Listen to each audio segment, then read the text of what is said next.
Qué bueno poder estar nuevamente juntos aquí en el canal de YouTube para continuar el estudio de la Biblia, esta vez a través del libro de Éxodo. Gracias por acompañarme cada semana, gracias por tus mensajes que dejas y también por compartir el video a otras personas. Un abrazo grande también para los que durante esta semana que pasó se suscribieron y espero que continúen compartiendo este canal y decirles a sus amigos que hay un canal específico, exclusivo de estudio de la palabra de Dios. Durante estas semanas estamos estudiando el libro de Éxodo y pues ya la semana que pasó hemos empezado a conocer cómo fue esa salida de Egipto hacia el Mar Rojo.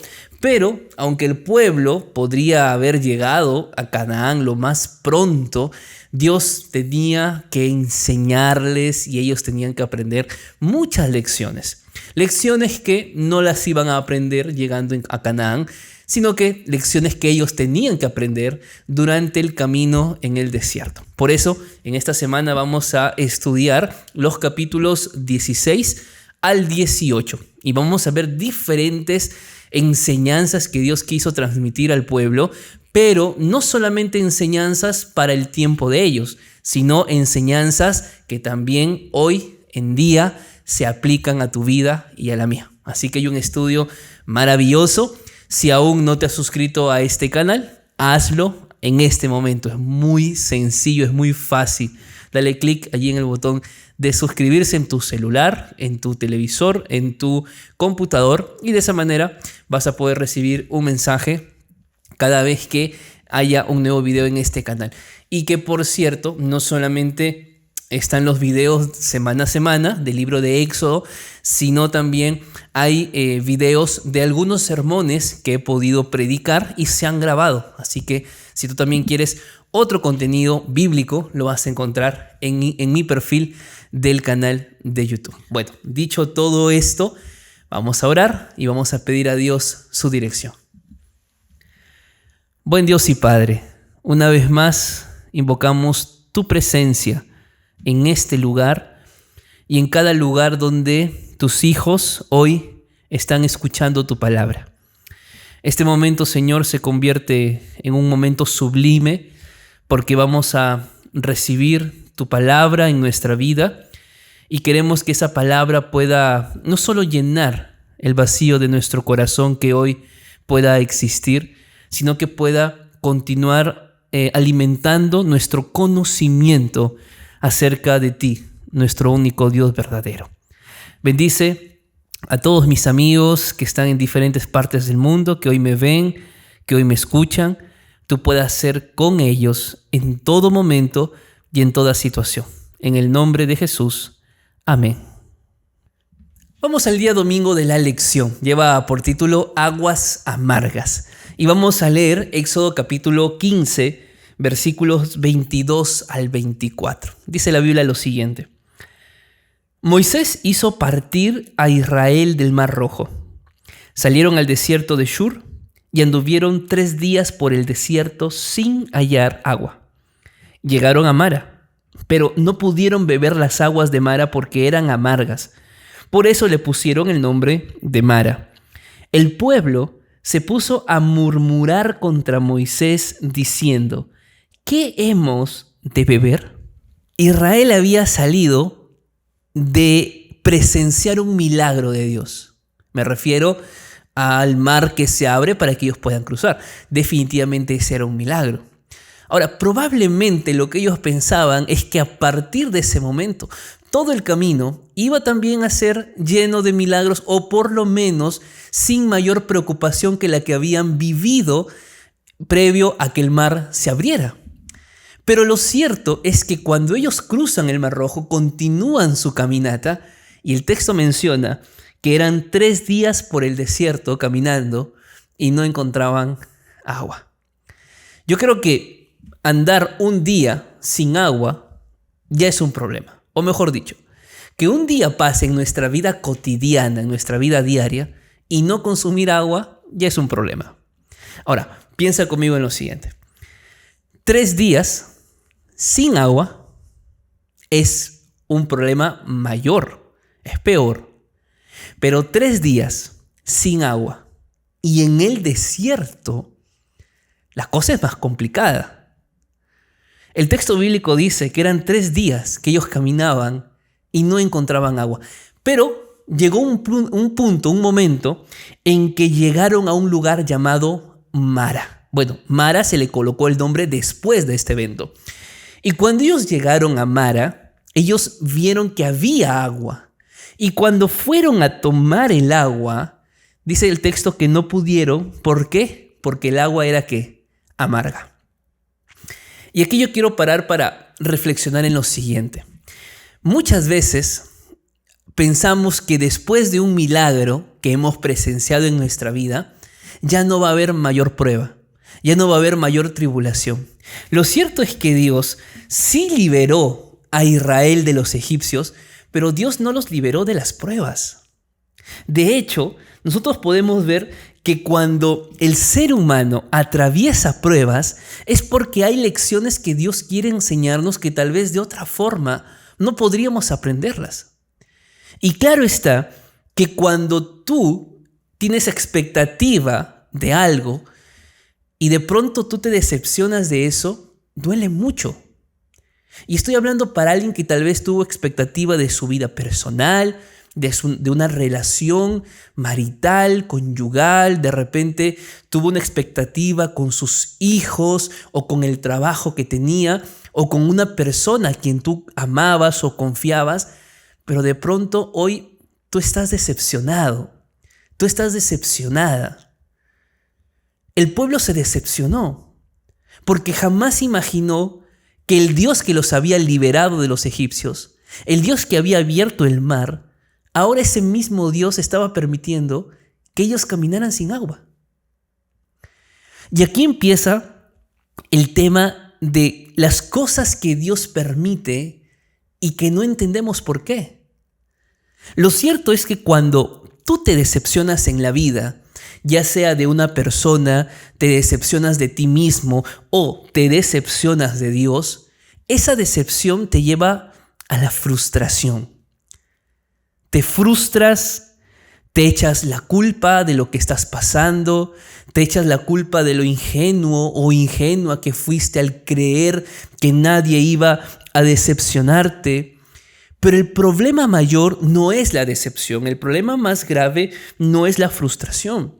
El problema es que si nosotros no sabemos controlar la frustración, si nosotros no sabemos controlar, gestionar el dolor de la decepción, ese dolor puede llevarnos a un peligro mayor.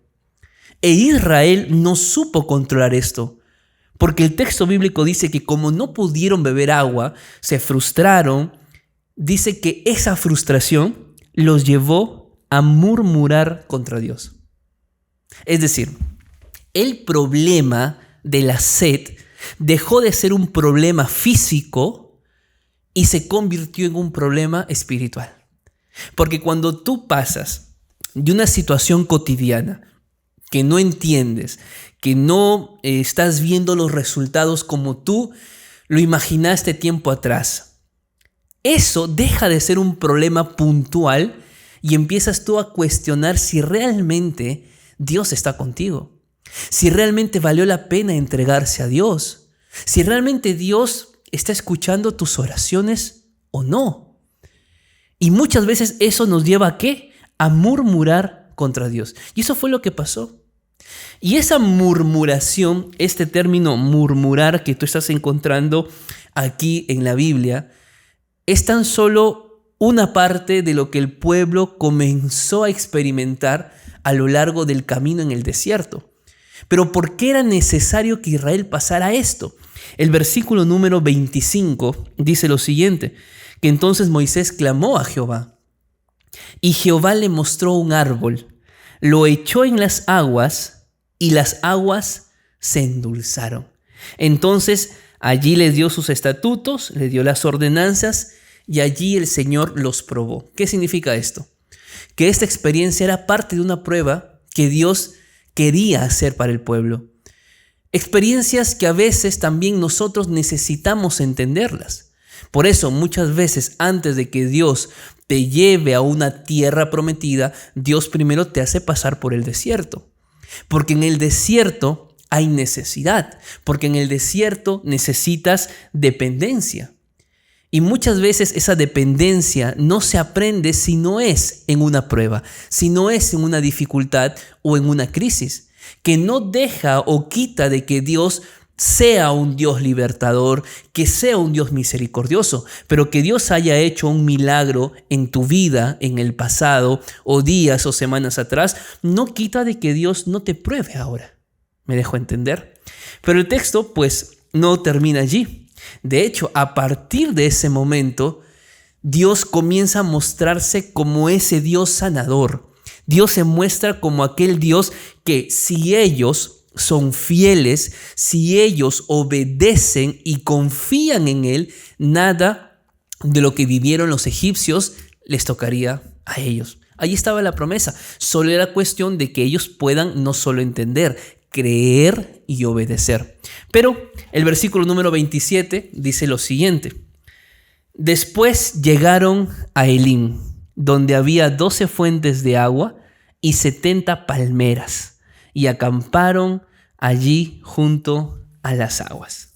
Dios no solamente les da agua en Mara, sino que los lleva a un lugar llamado Elim.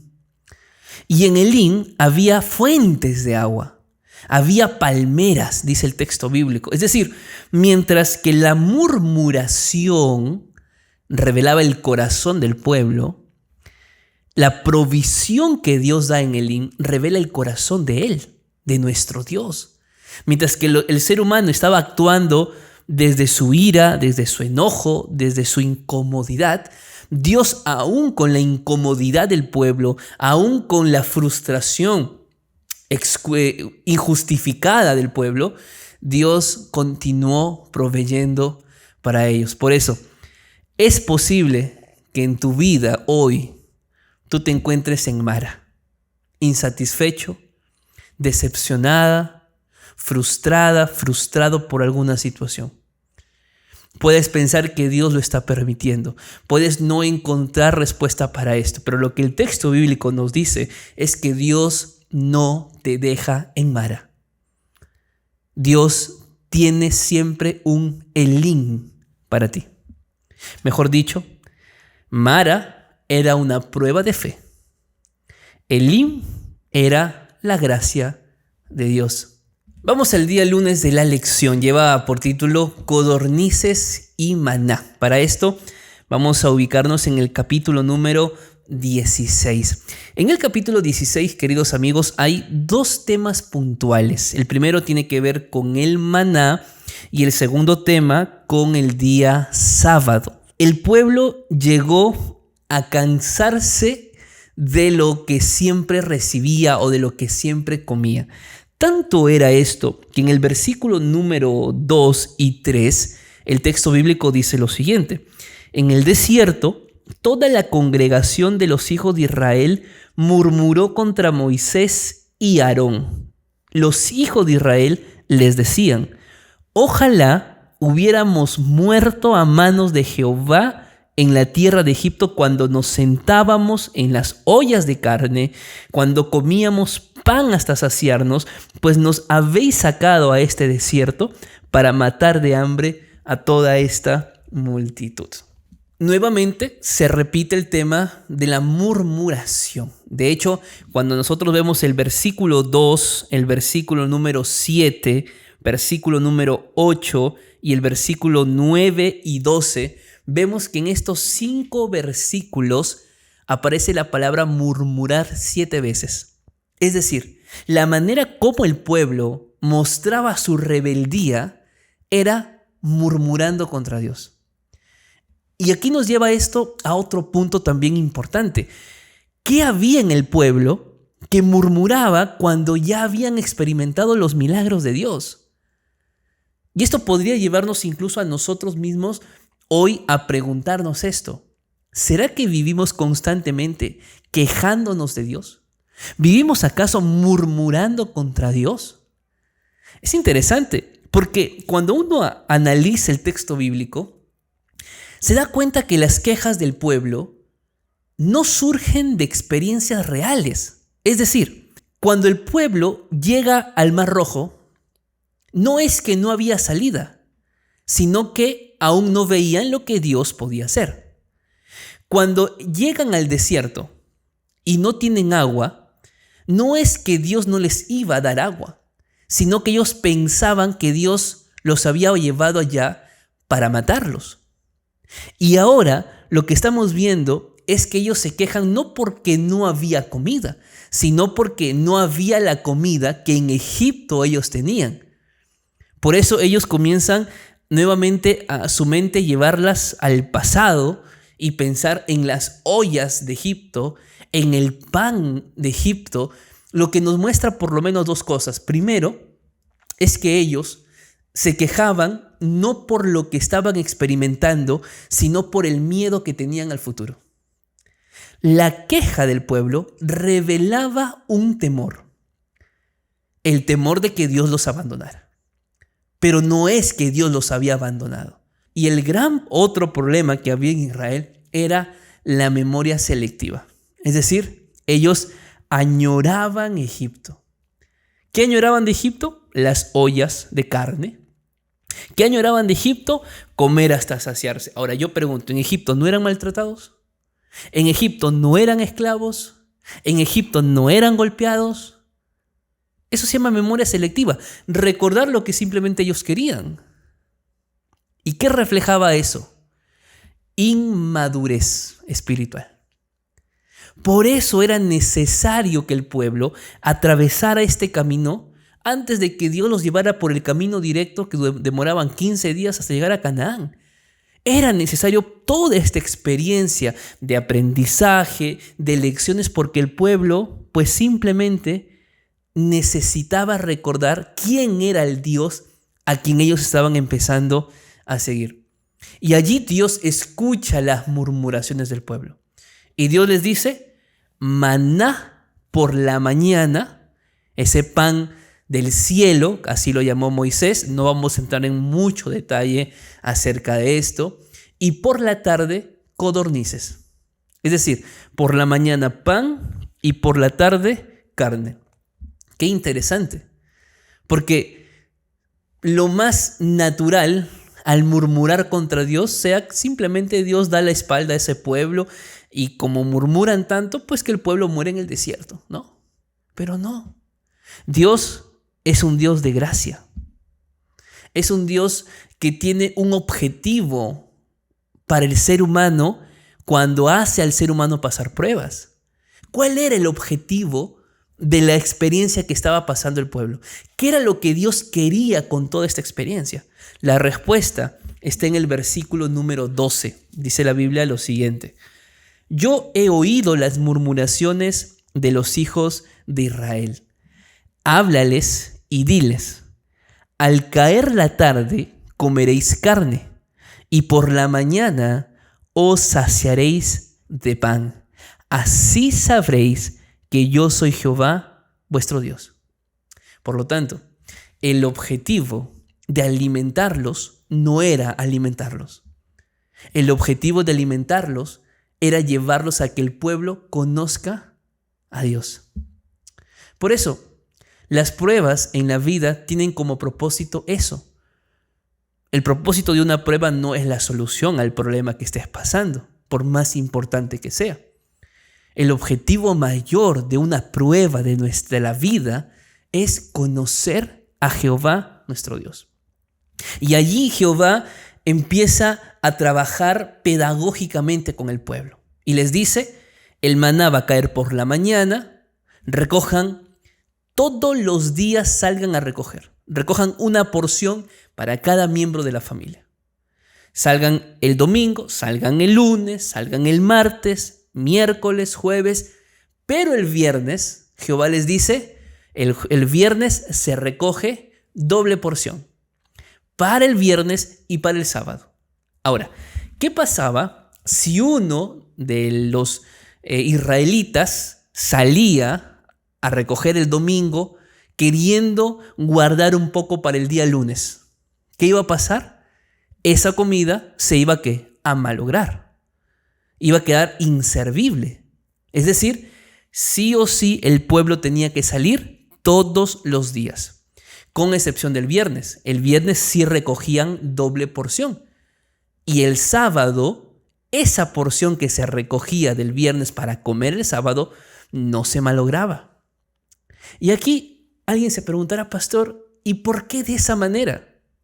¿Qué era lo que Dios quería que el pueblo entendiera a través de este método de salir a recoger todos los días? ¿No era más fácil que recogieran un domingo y eso sobrara para toda la semana? Bueno, aquí hay dos temas fundamentales.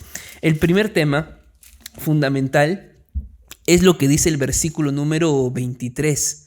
El texto bíblico dice, y él les dijo, esto es lo que ha dicho Jehová, mañana es sábado, el día de reposo consagrado a Jehová. Lo que tenéis que cocer, cocedlo hoy, y lo que tengáis que cocinar, cocinadlo, y todo lo que os sobre, guardadlo para mañana. Claro, en ese tiempo, cocinar en sábado implicaba mucho trabajo, mucho esfuerzo. No era encender simplemente la hornilla de una cocina, era ir a buscar las maderas, las leñas. Eso implicaba un trabajo muy grande. Por eso Dios les dice, cocinadlo el viernes. Pero el punto donde yo quiero centrarme es lo siguiente, que antes de que el pueblo llegara al Sinaí, Dios ya les estaba instruyendo acerca del sábado. Es decir, el tema del sábado no era nuevo para el pueblo de Israel. No es que recién en el Sinaí ellos aprenden lo que es el sábado. Cuando Dios le da la ley a Moisés en el Sinaí, Dios le dice al pueblo, acuérdate. ¿Por qué acuérdate? Porque era un principio fundamental desde la creación, que fue pasado oralmente de generación en generación, pero que esta generación probablemente lo había olvidado por completo. Porque no fueron ellos los que entraron a Egipto con la familia de Jacob, sino fueron los hijos de los hijos de los hijos, que esa generación ya había nacido en esclavitud completa. Es a esta generación que antes de llegar al Sinaí, Dios ya comienza a educarlos en la observancia del día de reposo. ¿No es maravilloso? Pero además de esto, ¿por qué tener que recoger diariamente?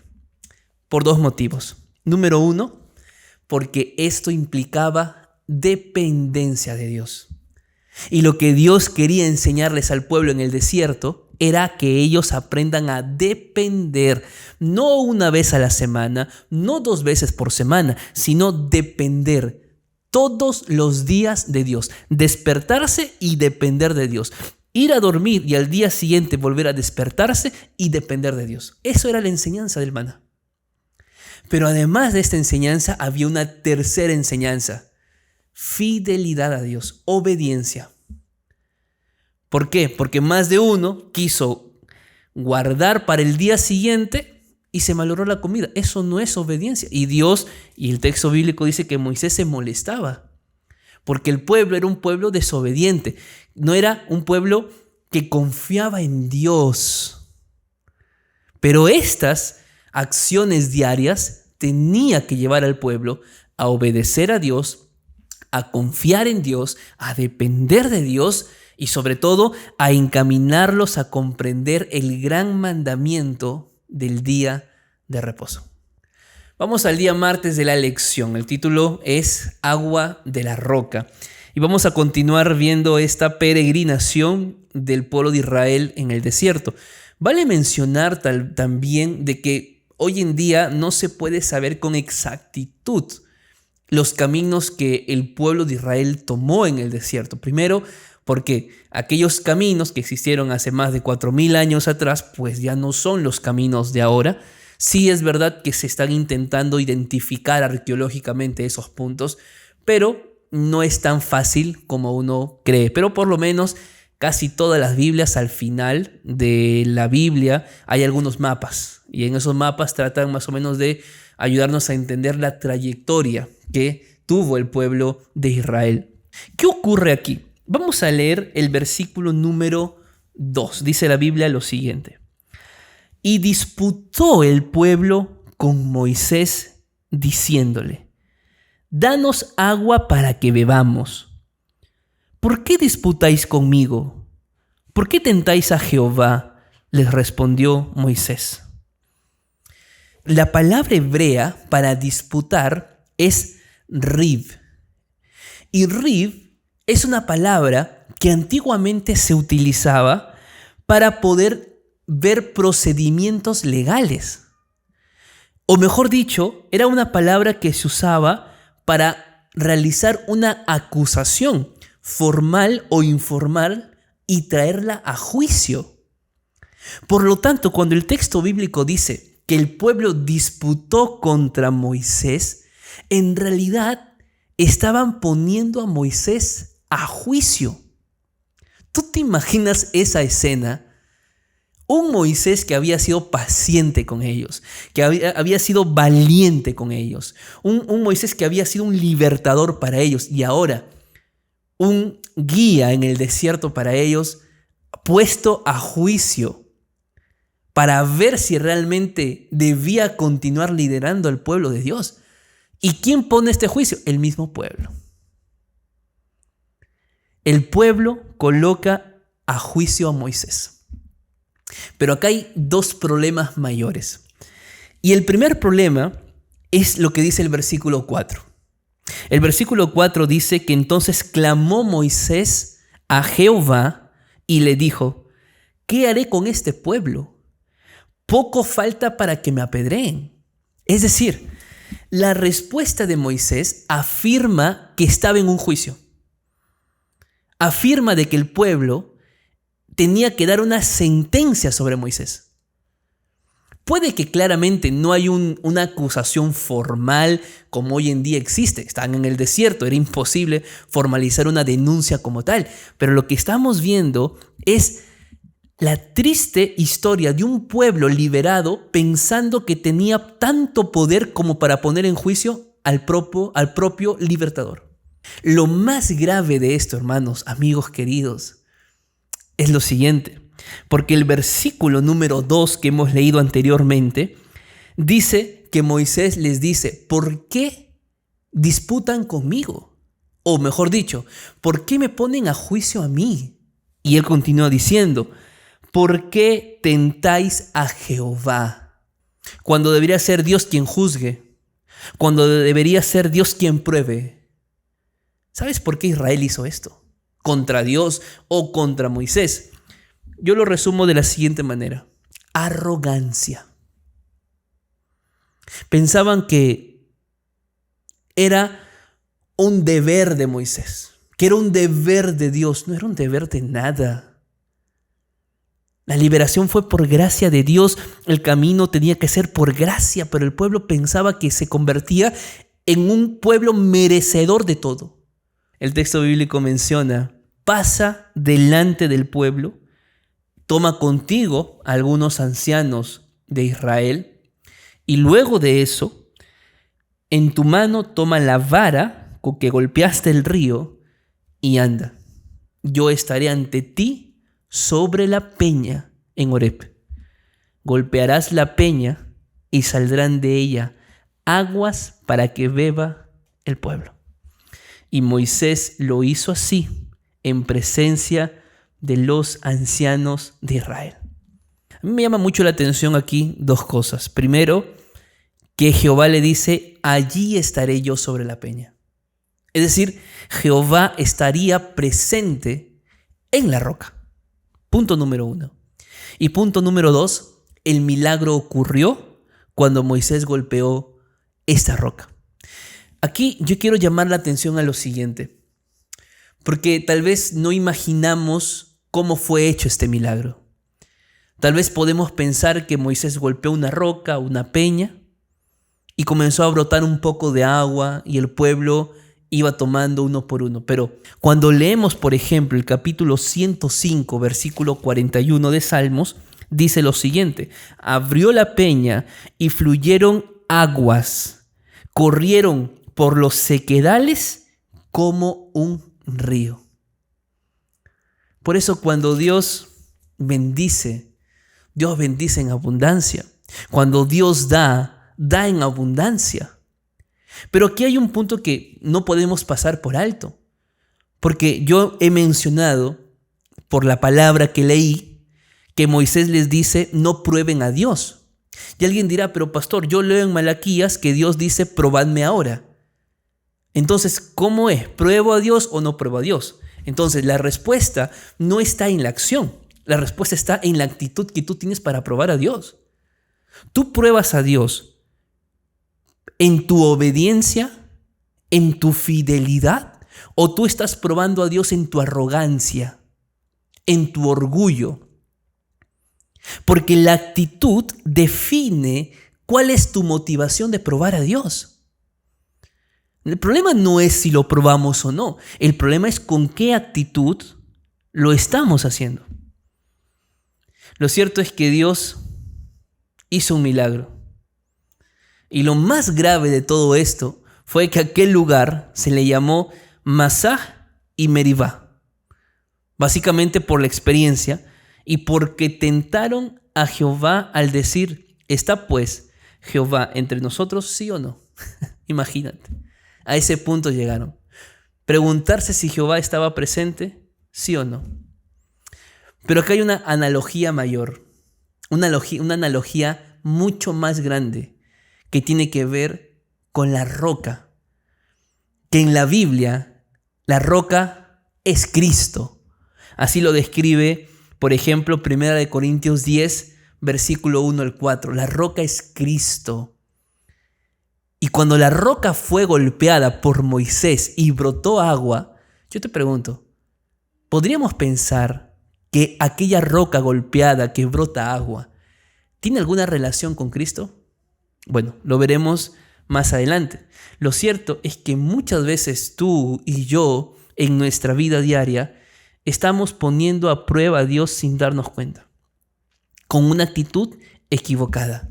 Y el gran problema es que cuando nosotros cuestionamos a Dios con una actitud equivocada, corremos el riesgo de endurecer nuestro corazón.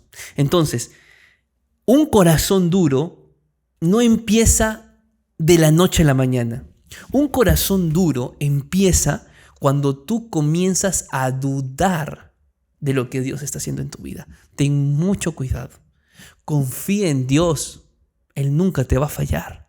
Vamos al día miércoles de la lección que lleva por título Jetro. Jetro era el suegro de Moisés y Jetro estaba no muy cerca, pero podía sin ningún problema llegar caminando donde Moisés ya se encontraba con el pueblo. Por eso Jetro toma la decisión de visitar a Moisés junto con la familia de Moisés, lo que implica que tanto su esposa como sus hijos estaban en casa con Jetro mientras toda esta parte de la historia ocurría entre Moisés y el pueblo de Israel. Lo cierto es que esta experiencia, este encuentro de Jetro con Moisés, da por inicio a lo que sería la administración correcta del pueblo de Dios. ¿Qué era lo que estaba pasando con Moisés o qué fue lo que Jetro se percató cuando estuvo esos días acompañando a Moisés? Veamos qué nos dice la Biblia en el versículo número 13 en adelante de Éxodo capítulo 18. Dice lo siguiente: Aconteció que al día siguiente se sentó Moisés a juzgar al pueblo. Y el pueblo estaba delante de Moisés desde la mañana hasta la tarde. Al ver el suegro de Moisés todo lo que él hacía por su pueblo, le preguntó: ¿qué es esto que haces tú con el pueblo? ¿Por qué te sientas tú solo mientras todo el pueblo permanece delante de ti desde la mañana hasta la tarde? Y Moisés respondió a su suegro: porque el pueblo viene a mí para consultar a Dios. Entonces el suegro de Moisés le dijo: no está bien lo que haces.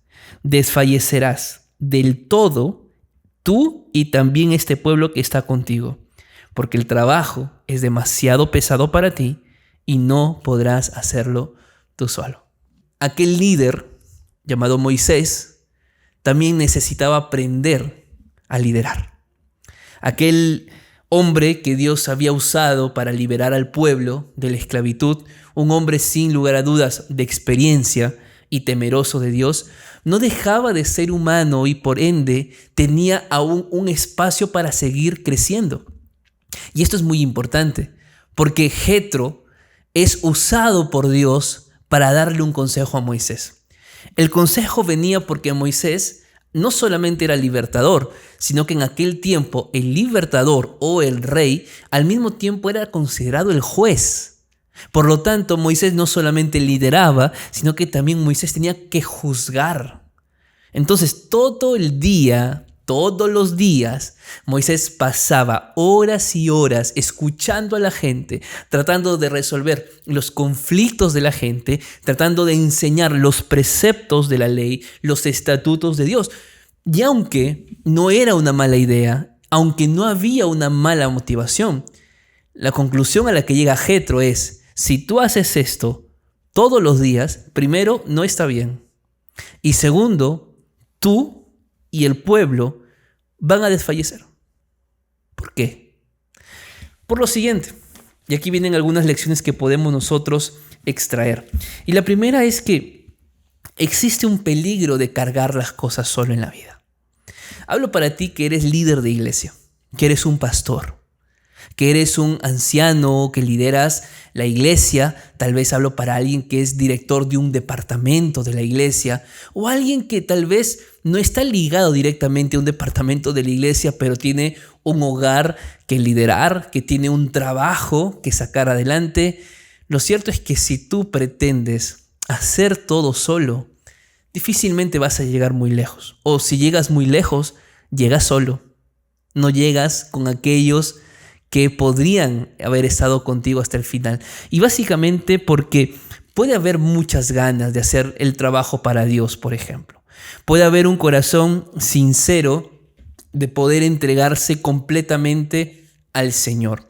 Pero si no hay una estrategia en tu vida, en las actividades que tú haces, se vuelve cansador y además de cansador se vuelve frustrante.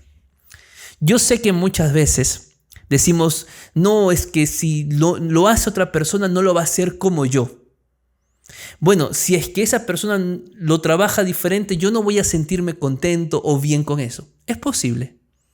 Pero muchas veces esas respuestas, no siempre, pero muchas veces, parten de un orgullo camuflado.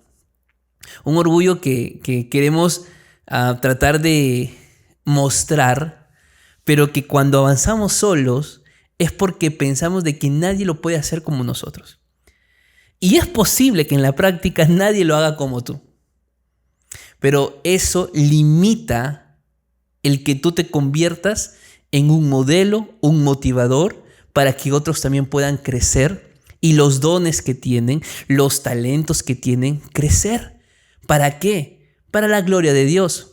Yo creo que una labor fundamental de un líder es formar líderes.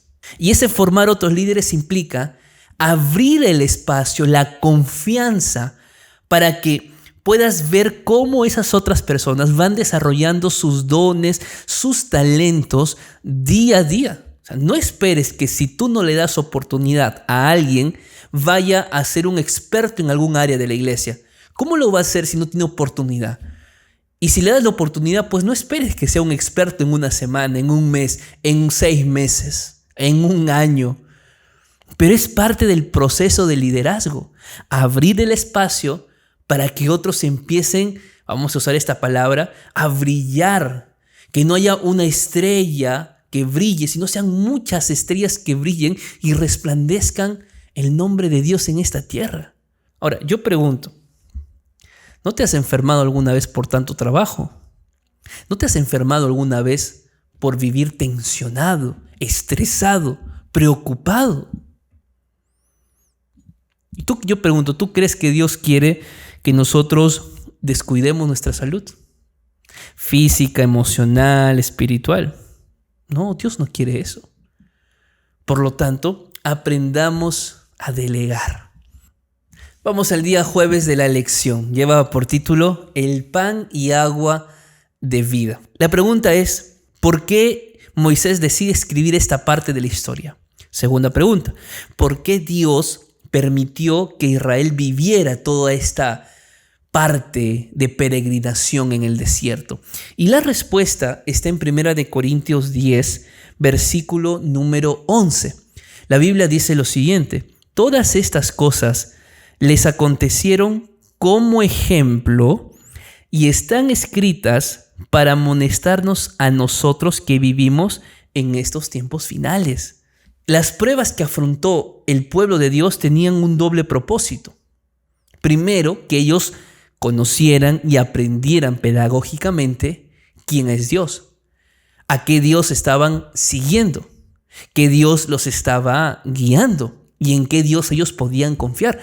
Porque como lo hemos dicho, ellos no conocían al Dios de Abraham, como Abraham o Jacob o Isaac conocieron. Entonces, primero es un tema pedagógico. Por eso los lleva por el desierto, a que puedan ir aprendiendo lecciones de dependencia, de confianza en Dios. Pero no solamente es un tema para ellos, es un tema para nosotros. Porque probablemente en nuestra vida también necesitamos aprender a depender de Dios. Necesitamos poder rendirnos a Dios y confiar más en Dios y menos en nuestra experiencia personal. Pero todo esto tiene como fin, más allá de poder sacar lecciones o extraer lecciones para nuestra vida, es lo que dice el versículo número 4.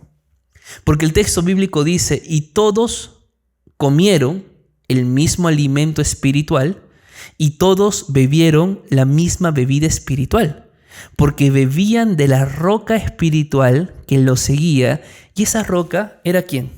Era Cristo Jesús. Por lo tanto, no quiero decir que directamente al golpear Moisés la roca golpeó a Jehová. No, pero lo que el texto dice es que la presencia de Dios estaba en la roca. Y lo que a mí me llama la atención es que en los evangelios Jesús usa el concepto del agua y de la comida para referirse a él. Cuando tú lees Juan capítulo número 4 en la historia de la mujer samaritana, aquella mujer que tenía que descender al pozo todos los días para llenar su vasija de agua. Un día aparece Jesús y le dice: yo tengo un agua para ti que ya no te va a hacer descender a este pozo.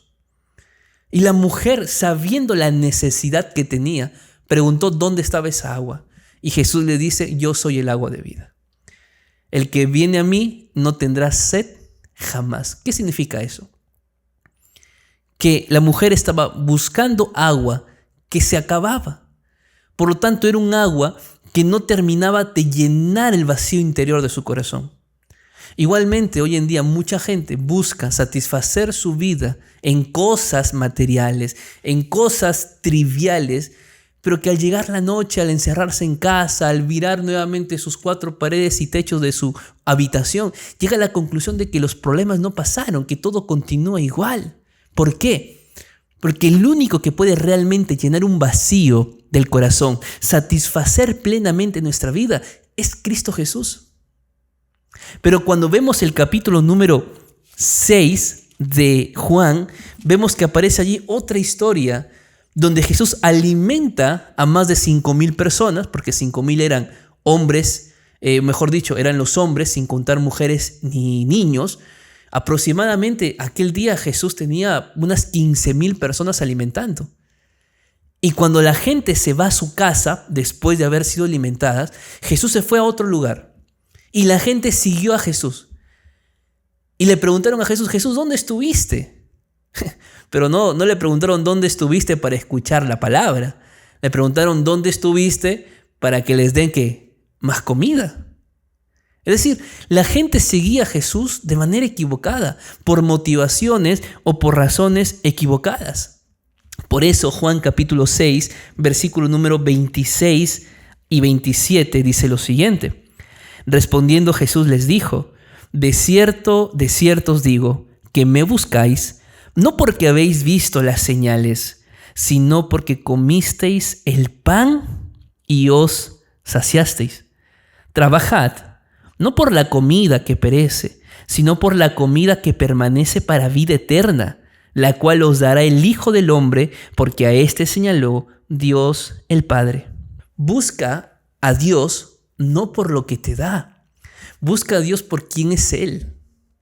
A veces queremos cosas triviales, cosas materiales que no dejan de ser importantes, pero no puede ser eso más importante que tu salvación. Dios está para salvarte en primer lugar.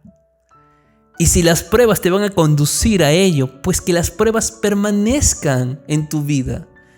Si es un milagro lo que te va a llevar a ello, pues que el milagro acontezca. Pero deja que Dios se encargue de conducir tu vida. Porque como dice el versículo número 35, y Jesús respondió y dijo: yo soy el pan de vida. El que a mí viene nunca tendrá hambre, y el que en mí cree no tendrá sed jamás. Por lo tanto, la experiencia del pueblo de Israel en el desierto, esas lecciones que tuvieron que aprender a través de la falta de agua, de la falta de alimento, y que Dios suplió en ese momento, lleva a un punto más allá y más profundo. Que el agua de vida y que el pan de vida hoy para ti y para mí es Cristo Jesús. Y que a Él tenemos que ir, no cuando haya necesidad, sino que debamos vivir y convivir en su presencia cada día. No murmuremos, no caigamos en la arrogancia espiritual, no caigamos en los vacíos del pasado, no olvidemos lo que Dios ya hizo en nuestra vida.